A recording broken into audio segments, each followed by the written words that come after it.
Hello viewers, আসসালামু আলাইকুম। আশা করি সকলে ভালো আছেন।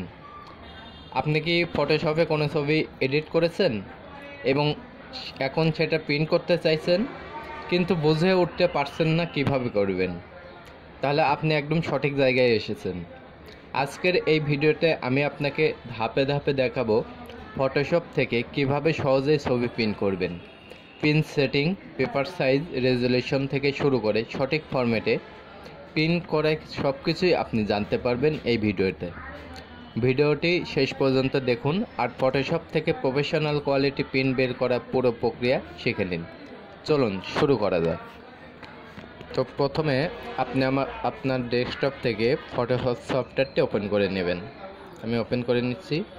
ওপেন করে নেওয়ার পরে আপনি যে ছবিটা প্রিন্ট করতে চাচ্ছেন সেই ছবিটা সিলেক্ট করে নিন। তো আমি ছবিটা আমার ফটোশপে আমি ওপেন করে নিচ্ছি। তো আপনারা যারা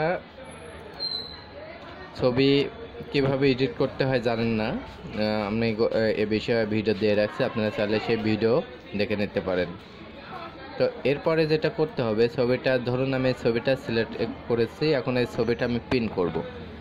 এক্ষেত্রে যদি আমি এমএস ওয়ার্ডের মতো কন্ট্রোল পি প্রেস করি, তাহলে দেখুন এই ছবিটা কিন্তু পুরো ফ্রেমে চলে আসবে। কি করতে হবে আমাকে, এভাবে কিন্তু আমি প্রিন্ট করতে পারবো না। প্রথমে আমাকে কী করতে হবে, ছবিটা আকার, ছবিটা আপনি কি মাপে প্রিন্ট করতে চাচ্ছেন। ধরুন আমি 5 ফুট মাপে প্রিন্ট করতে চাচ্ছি, তো এটা 5 ফুট আকারে আগে আমি ক্রপ করে নেব। এটা 5 ফুট আকারে ক্রপ হয়ে গেলে এখন আমার যেটা করতে হবে, নতুন একটি পেজ ওপেন করতে হবে। তো আমি কিবোর্ড থেকে কন্ট্রোল এন প্রেস করে নতুন একটি পেজ ওপেন করে নেব। অবশ্যই সেটা হতে হবে A4 সাইজের। A4 সাইজের প্রিন্ট পেপার সিলেক্ট করার পরে এখানে ওকেতে ক্লিক করবেন। দেখুন আমার কিন্তু A4 পেপার চলে আসছে, একটি ব্ল্যাঙ্ক পেজ চলে আসে। এখন জাস্ট কী করতে হবে, এই ছবিটা টেনে ধরে নিয়ে এখানে ছেড়ে দিতে হবে।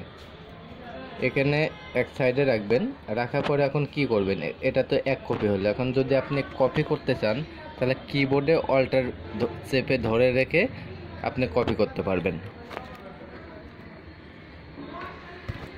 তো এখন আপনি যতগুলো কপি করতে চান সেই মাপে কিন্তু আপনি কপি করে নিতে পারবেন। তো এখন দেখুন আমি চাইলে এগুলো আরও কপি করতে পারি।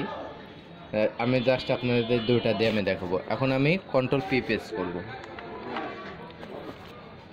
কন্ট্রোল পি প্রেস করার পরে দেখুন এখানে প্রিন্ট লেখা আছে, প্রিন্টের উপর ক্লিক করব। প্রসেস আছে, প্রসেসের উপর ক্লিক করব।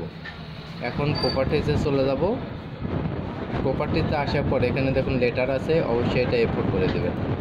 এফোর্ট করে দেওয়ার পরে এখানে দেখুন পেন পেপার আছে, এখানে কিন্তু পেন পেপার থাকবে না। এমএস ওয়ার্ডের ক্ষেত্রে এটা পেন পেপার হবে, যেটা আমি ফটোশপে করছি।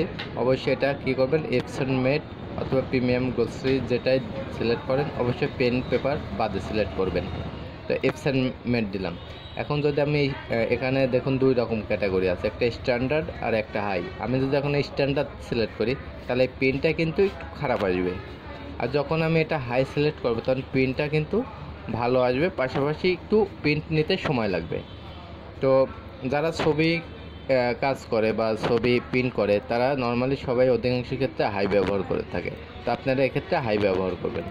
হাই ব্যবহার করে অবশ্যই এটা মাসবি কালারই থাকতে হবে। এখানে যদি সাদা কালো গ্রেসেল এটা যদি আমরা সিলেক্ট করি তাহলে কিন্তু সাদা কালো প্রিন্ট আসবে, এজন্য অবশ্যই এখানে কালার থাকতে হবে। কালার থাকার পর এখন নর্মাল যেটা করতে হবে, এখানে ওকে লেখা আছে, ওকেতে ক্লিক করতে হবে। তারপরে এখানে কি করতে, ওকেতে দিলেই কিন্তু আপনি প্রিন্ট হয়ে যাবে। তো ভিউয়ার্স, আপনারা এভাবে চাইলে A4 সাইজ থেকে শুরু করে স্ট্যাম্প সাইজ বা 3 আর 4 আর 5 আর যে কোনো সাইজের ছবি কিন্তু এভাবে প্রিন্ট করতে পারবেন। এটা খুবই ইজি এবং সিম্পল হয়। তো ভিউয়ার্স, আমার ভিডিওটি দেখে যদি আপনাদের সামান্যতম উপকার এসে থাকে, অবশ্যই আমার চ্যানেলটি সাবস্ক্রাইব করে রাখবেন এবং এরকম গুরুত্বপূর্ণ ভিডিও পেতে আমার পাশে থাকবেন। সবাইকে অসংখ্য ধন্যবাদ।